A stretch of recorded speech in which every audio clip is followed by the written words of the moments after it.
Bismillahirrahmanirrahim. Assalamualaikum warahmatullahi wabarakatuh.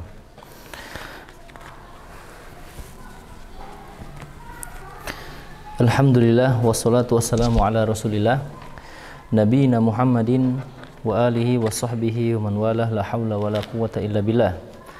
Asyhadu an la ilaha illallah wahdahu la syarikalah wa asyhadu anna Muhammadan abduhu wa rasuluhu la nabiyya ba'da. Amma ba'd. Abu dan Ummu, para wali santri, orang tua Ma'had Tahfiz Al-Yusra Madrasah tahun pelajaran 2021-2022 yang dirahmati Allah Subhanahu wa taala.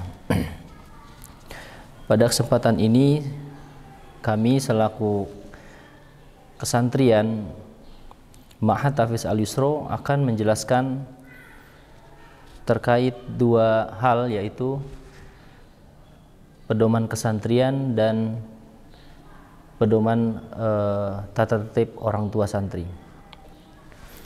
Dan pembahasan ini akan kita berikan beberapa bagian, beberapa part, supaya penjelasan secara detail dan penjelasan secara jelas dan gamblang bisa diterima dengan sebaik-baiknya oleh para wali santri. Oleh karenanya, mohon kepada para wali santri untuk mempersiapkan buku pedoman kesantriannya, karena yang akan kami bahas di sini pertama adalah pedoman kesantrian, dan insya Allah akan kita berikan file PDF-nya yang sudah Abu Ummu terima insya Allah. Dan adapun pedoman kesantrian ini terdiri dari 9 pasal, yang setiap pasal akan kami bahas, kami paparkan secara jelas insya Allah. Yang selanjutnya adalah pedoman tata tertib orang tua atau wali santri Ma'had Tahfiz Al-Yusra. Sebagai muqaddimah, tentunya kita memuji Allah Subhanahu wa taala atas segala limpahan karunia nikmat, sehat walafiat, petunjuk di atas sunnah Nabi SAW, di atas agama Islam dan iman yang wajib kita syukuri. Yang dengan nikmat itu kita bisa melaksanakan perintah Allah Subhanahu wa taala, dan dengan melaksanakan perintah Allah, Allah akan berikan pahala yang besar dan mampu menjauhkan seluruh larangan Allah Subhanahu wa taala, tentunya dengan pertolongan Allah Subhanahu wa taala. Kemudian salawat dan salam semoga terlimpah curahan kepada Nabi kita Muhammad SAW. Abu Ummu yang dirahmati Allah Subhanahu wa taala, upaya yang dilakukan untuk mencapai tujuan pendidikan di Ma'had Tahfiz Al-Yusra perlu ditertibkan tata tertib atau tatib yang mengacu kepada Al-Quran dan As-Sunnah dan maslahah mursalah. Diharapkan santri dan santriwati dapat menaati tata tertib ini berdasarkan keyakinan bahwa aturan ini bagian dari menjalankan syariat Islam, kemudian menjadi watak, karakter, dan kebiasaan santri di Ma'had Tahfiz Al-Yusra insyaallah.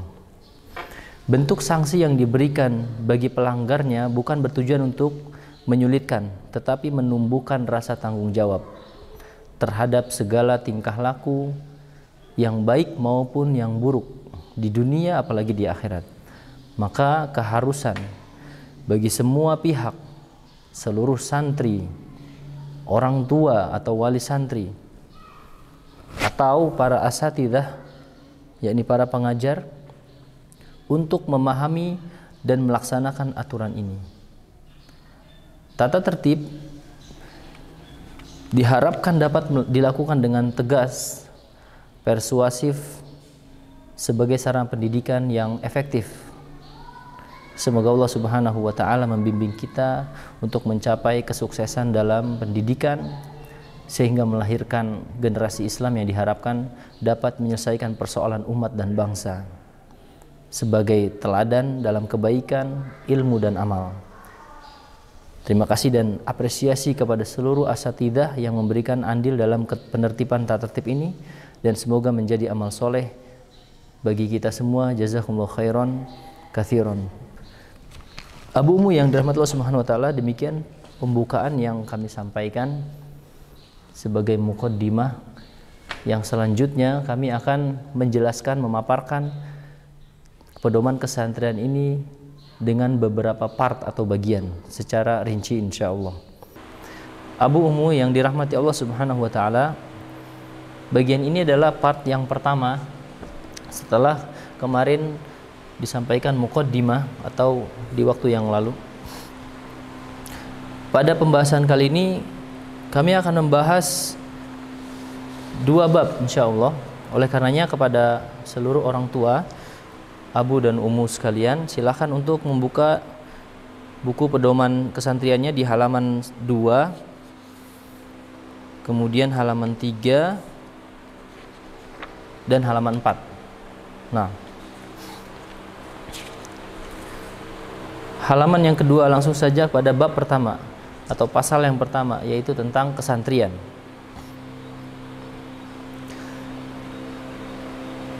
Pada pasal kesantrian ini kami akan menjelaskan status kesantrian, persyaratan menjadi santri, dan tata cara penerimaan santri baru, di mana hal ini sudah dilakukan oleh seluruh para wali santri. Namun tujuan kami menjelaskan pada pasal pertama ini adalah sebagai pengukuhan bahwasanya santri Ma'had Tahfiz Al-Yusra yang sudah sah resmi menjadi santri, dia telah melalui tahapan-tahapan tersebut. Oleh karenanya perlu diketahui bahwa yang disebut dengan santri, status santri adalah mereka calon santri yang dinyatakan lulus oleh ujian seleksi yang diselenggarakan oleh Ma'had Tahfiz Al-Yusra atau panitia PSB, penerimaan santri baru. Santri yang dinyatakan lulus ini, maka dialah yang menjadi santri resmi Ma'had Tahfiz Al-Yusra. Dan seluruh orang tua yang sudah bergabung kepada Ma'had Tahfiz Al-Yusra dan terdaftar nama anaknya di Ma'had Tahfiz Al-Yusra, berarti dia sudah lulus seleksi panitia penerimaan santri baru atau PVSB atau PSB. Nah, kemudian yang kedua, sebagai acuan kepada wali santri yang mungkin ada orang tua yang ingin menyampaikan kepada orang tua yang lain terkait persyaratan menjadi santri di Ma'had Tahfiz Al-Yusra. Dan sekali lagi saya tegaskan bahwa seluruh poin ini sudah dilalui oleh sudah menjadi kriteria santri yang sudah diterima di Al-Yusra, khususnya anak-anak, Bapak Ibu atau Abu Ummu sekalian. Ada yang pertama adalah sehat jasmani dan rohani. Tentunya yang memiliki penyakit yang berkelainan atau yang harus ditangani secara khusus, penanganan secara khusus, maka ini tidak termasuk kriteria. Contoh dalam masalah dia terganggu dalam masalah pendengarannya, terganggu dengan masalah penglihatannya, atau ada permasalahan dengan kejiwaannya. Yang ini tentunya tidak termasuk kriteria sehat jasmani ya, dan sehat rohani. Dan yang kedua, ini yang menjadi krusial, yang menjadi hal penting ya, yaitu dapat membaca dan menulis Al-Quran, di mana input yang kami harapkan dari santri baru ini adalah mereka bisa membaca Al-Quran, membaca dengan kategori bisa dengan tajwid, karena ada yang kategori bisa tanpa tajwid atau tidak bisa membaca Al-Quran atau belum membaca Al-Quran. Namun yang kita maksudkan di sini adalah dapat membaca dan menulis Al-Quran, yaitu bisa membaca dengan tajwid. Jadi membaca Al-Quran dengan tajwid, walaupun kemampuan tajwidnya masih kemampuan dasar. Misal dia mampu membaca Al-Quran dengan bacaan panjang pendek yang benar, mampu menerapkan makharijul huruf pada tempatnya masing-masing atau sesuai dengan kaidahnya. Walaupun ada beberapa huruf yang mungkin beberapa santri belum mampu untuk melafalkannya secara benar, tetapi paling tidak mendekati. Demikian juga dia menerapkan kaidah-kaidah gunnah, kaidah ikhfa, ya, kaidah nun sukun dan tanwin, mim sukun, dan hukum-hukum lain yang dasar. Sehingga kategori santri yang mampu membaca dan menulis Al-Quran inilah yang menjadi patokan kelulusan tes nanti insya Allah. Dan yang ketiga adalah berakhlak mulia, dan keempat tidak merokok. kelima, bukan pecandu narkoba atau minuman keras atau yang semisalnya. Kemudian tidak pernah tersangkut perkara pidana, ya, tidak pernah tersangkut perkara pidana. Dan yang terakhir adalah mengikuti prosedur penerimaan santri baru Ma'had Tahfiz Al-Yusra yang diselenggarakan oleh panitia penerimaan santri baru, di mana prosedur yang sudah Abu Umu lakukan pastinya sudah dipahami dengan baik insyaallah. Nah, kemudian kami perlu menjelaskan di sini bahwa tata cara penerimaan santri baru yang berlaku di Ma'had Tahfiz Al-Yusra. Lagi-lagi kami tegaskan bahwa Abu Umu sudah melalui proses ini. Yang pertama, calon santri mengisi formulir pendaftaran dan memenuhi kelengkapan persyaratan administrasi yang telah ditetapkan panitia. Mengisi formulir, ya. Yang kedua, santri membayar biaya administrasi yang telah ditetapkan oleh Ma'had Tahfiz Al-Yusra. Jadi membayar sebuah pembiayaan yang telah ditetapkan seperti biaya pendaftaran dan yang lain-lain. Kemudian calon santri mengikuti ujian seleksi penerimaan santri baru, di mana ada 2 kali ujian, ujian tertulis, ujian tertulis dan ujian lisan. Ya, termasuk di dalamnya ujian membaca dan menghafal Al-Quran, dan ini sebagai ujian yang paling penting di antara proses tersebut. Nah, kemudian calon santri sudah dinyatakan lulus oleh panitia penerimaan santri baru. Jadi jika dinyatakan lulus maka dialah yang menjadi santri. Calon santri dinyatakan lulus seleksi wajib melakukan daftar ulang dan melengkapi semua administrasi yang telah ditentukan. Setelah dinyatakan lulus maka dia langsung melakukan daftar ulang dan melengkapi administrasi. Setelah itu calon santri yang telah diakui sebagai santri baru atau dia akan berhak mendapat nomor induk santri yang dilakukan oleh Ma'had. Jadi akan ada dikeluarkan oleh Ma'had nomor induk santri atau NIS. Kalau dia sudah memiliki NIS berarti dia sudah menjadi santri resmi Ma'had Tahfiz Al-Yusra. Demikian juga memiliki nomor induk siswa nasional atau NISN, biasanya dikeluarkan oleh Dinas Pendidikan terkait. Nah, kemudian pasal yang kedua yaitu masalah hak dan kewajiban santri. Perlu Abu Umu ketahui bahwasanya santri yang sudah diterima menjadi santri resmi Ma'had Tahfiz Al-Yusra, maka dia memiliki hak dan kewajiban yang harus dia tunaikan, di mana hak akan diberikan oleh Ma'had kepada santri, demikian juga kewajiban akan ditunaikan oleh santri kepada Ma'had dan juga sebaliknya. Sehingga perlu diketahui hak-hak santri dan kewajiban santri. Dan kami akan membacakan atau menjelaskan insya Allah secara terperinci. Yang pertama, hak-hak santri.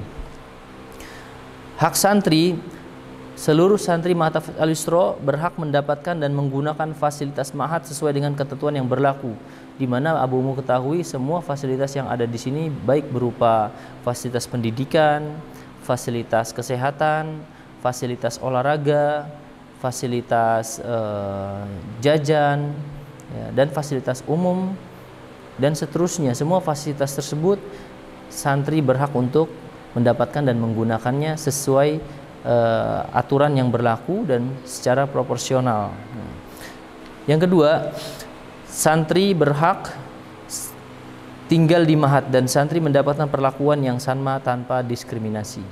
Nah, jadi tidak ada diskriminasi sikap, tidak ada diskriminasi perlakuan atau apapun, tetapi seluruh santri haknya sama karena dia statusnya sebagai santri Ma'had Tahfiz Al-Yusra.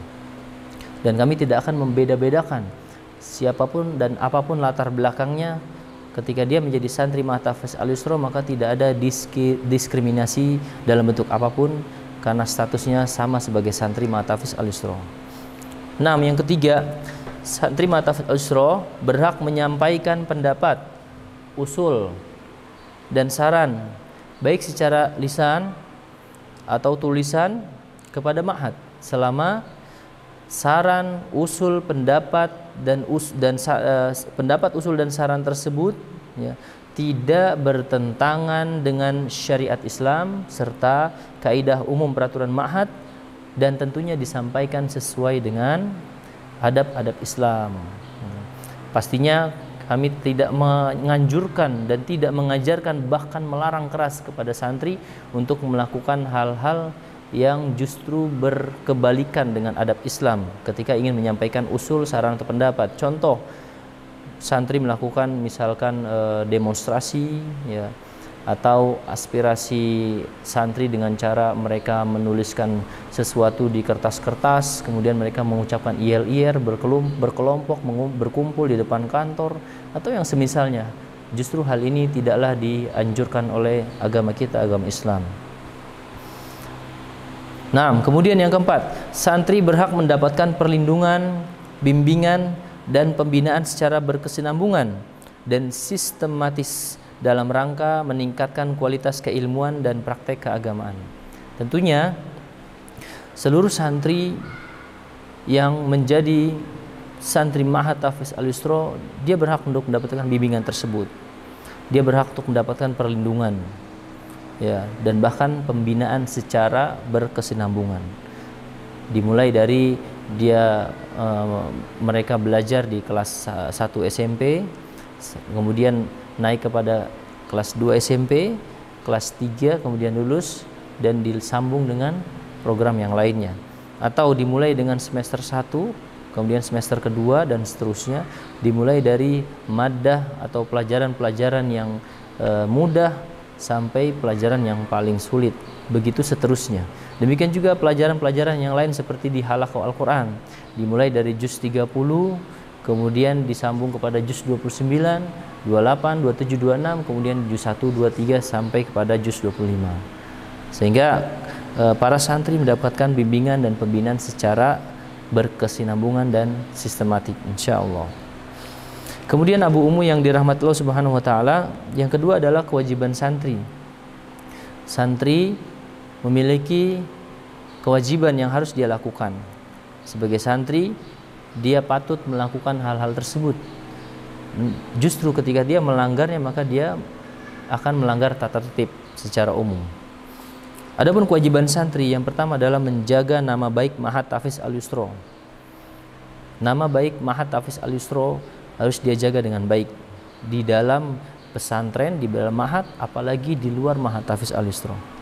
Kemudian selalu mentaati atau menaati tata tertib dan peraturan, menjaga akhlak yang baik, akhlakul karimah sesuai syariat, mengamalkan amalan sunnah dalam amaliyah sehari-hari, baik ibadah yang mahdho atau ibadah ghairu mahdho, ibadah seperti sholat ya, ada sholat sunnah rawatib, ibadah seperti saum sunnah Senin Kamis, saum Asyura, saum yang lain-lainnya daripada saum-saum sunnah.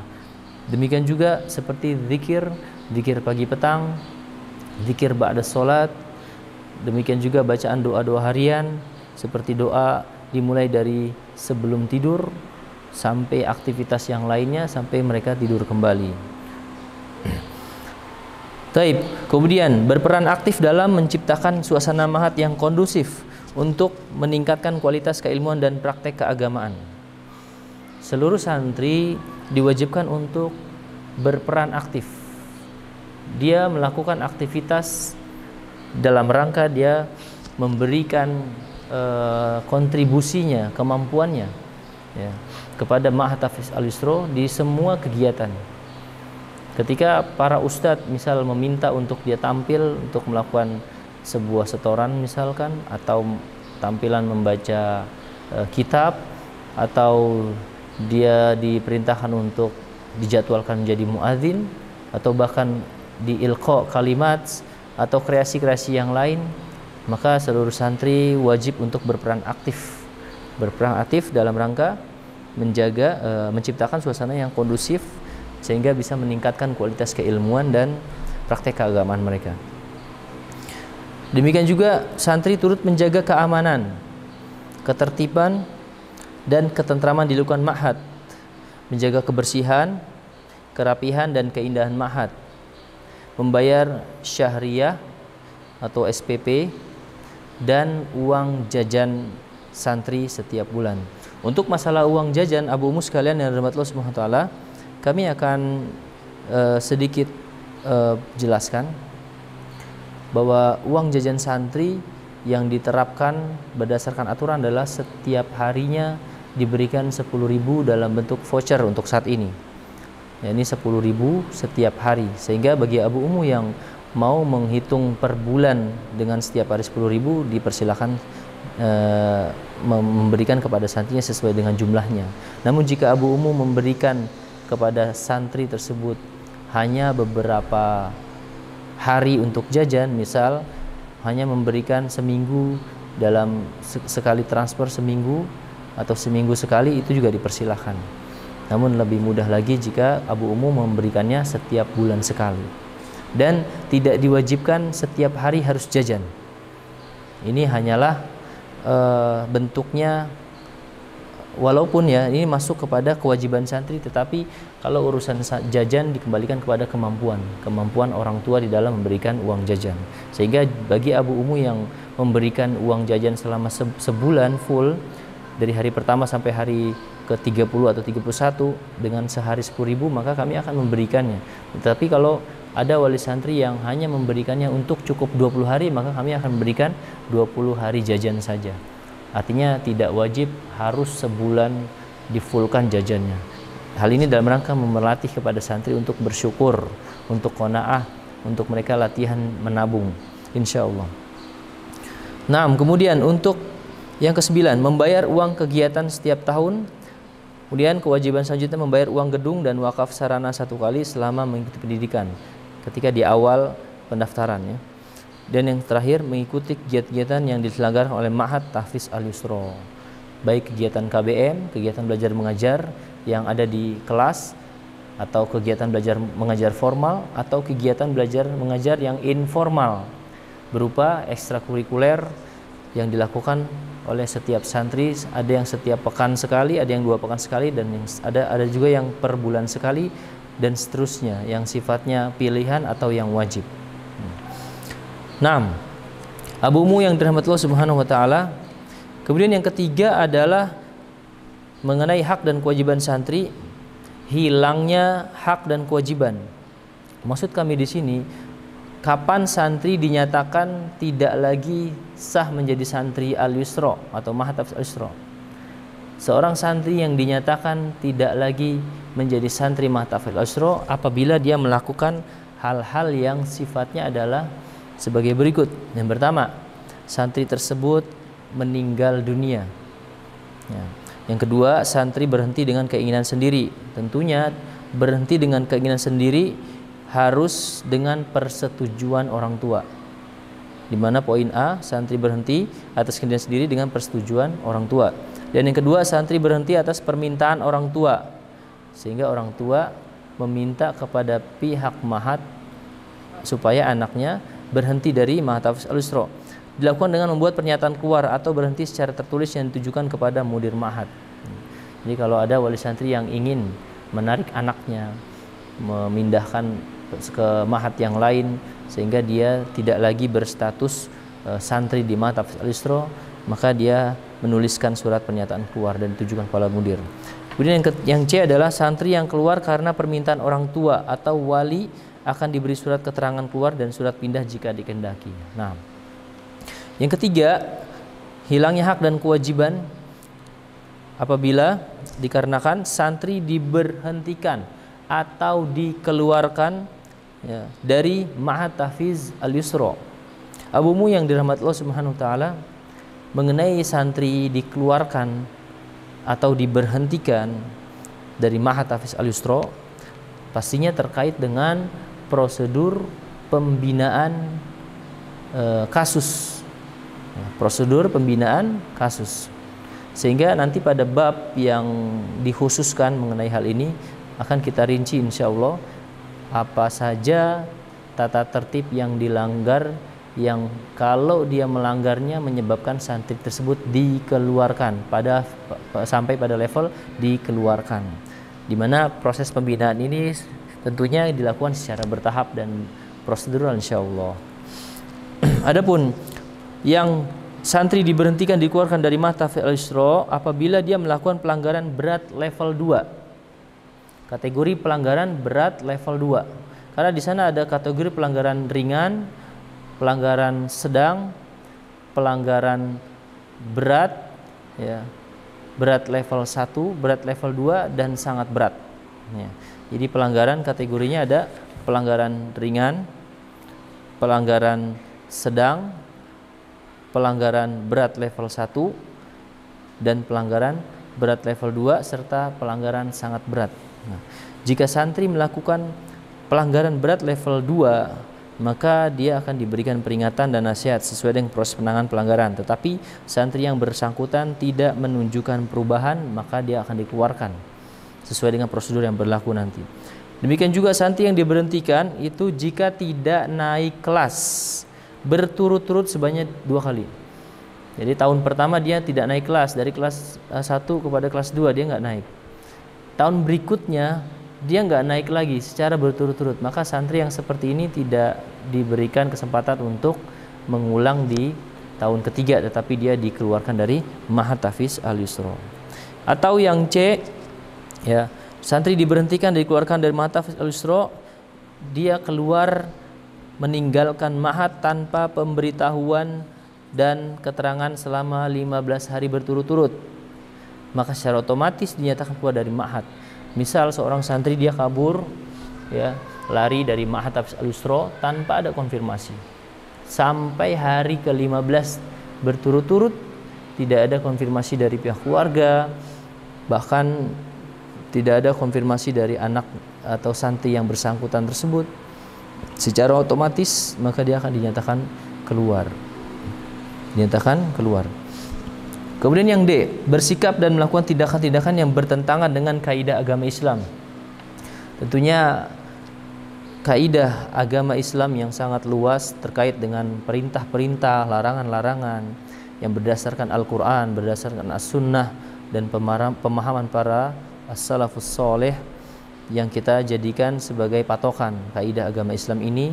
Jika santri bersikap atau melakukan tindakan yang bertentangan dengan kaidah-kaidah tersebut, yang berefek, yang berakibat fatal terhadap dirinya, agamanya, keluarganya, nama baik keluarganya, bahkan nama baik Ma'had Tahfiz Al-Yusra, maka santri ini pasti akan dikeluarkan atau diberhentikan dari Ma'had Tahfiz Al-Yusra.